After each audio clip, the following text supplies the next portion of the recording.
কর্ণাটকে তথ্য পাওয়ার পরও এই রাজ্যে স্যালাইন চালু থাকবে। গরিত অপরাধ, হত্যার মামলা হওয়া উচিত স্বাস্থ্যমন্ত্রী এবং স্বাস্থ্য সচিবের বিরুদ্ধে।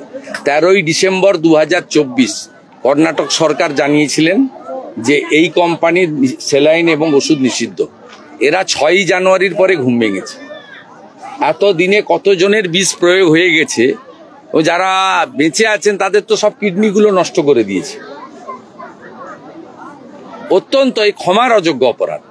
এবং 13 তারিখ রাত্রিবেলায় সার্কুলার ইস্যু করা উচিত ছিল। আমি 13ই ডিসেম্বরের আগের কথা বলবো না, কারণ দে আর নট এক্সপার্ট।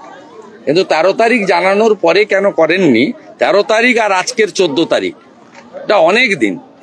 এটা টলারেবল নয় এবং এটাকে ক্ষমা করাও যায় না, এটা ক্ষমার বাইরে।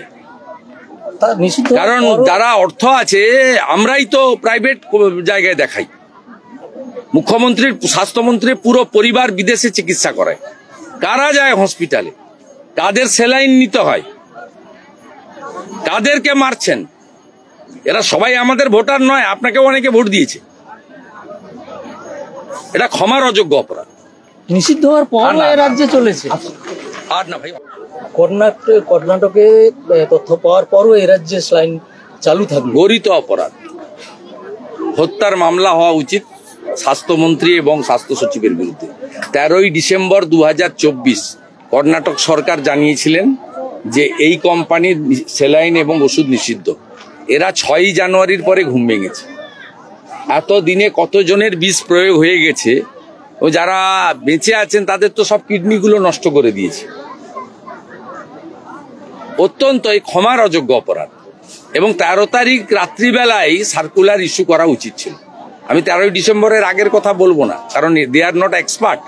কিন্তু 13 তারিখ জানানোর পরে কেন করেননি? 13 তারিখ আর আজকের 14 তারিখ, এটা অনেক দিন।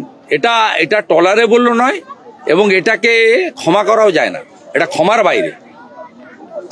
কারণ যারা অর্থ আছে, আমরাই তো প্রাইভেট জায়গায় দেখাই। মুখ্যমন্ত্রীর, স্বাস্থ্যমন্ত্রীর পুরো পরিবার বিদেশে চিকিৎসা করায়। কারা যায় হসপিটালে? কাদের স্যালাইন নিতে হয়? কাদেরকে মারছেন? এরা সবাই আমাদের ভোটার নয়, আপনাকেও অনেকে ভোট দিয়েছে। এটা ক্ষমার অযোগ্য অপরাধ। নিষিদ্ধ হওয়ার পর রাজ্যে চলেছে। আর না ভাই, আমাদের ভিডিও ভালো লাগলে লাইক এবং শেয়ার করুন। কমেন্ট সেকশনে গিয়ে জানান আপনাদের মতামত। আরও ভিডিও পেতে আমাদের চ্যানেল সাবস্ক্রাইব করুন এবং প্রতি মুহূর্তে খবরের আপডেট পেতে প্রেস করুন বেল আইকন।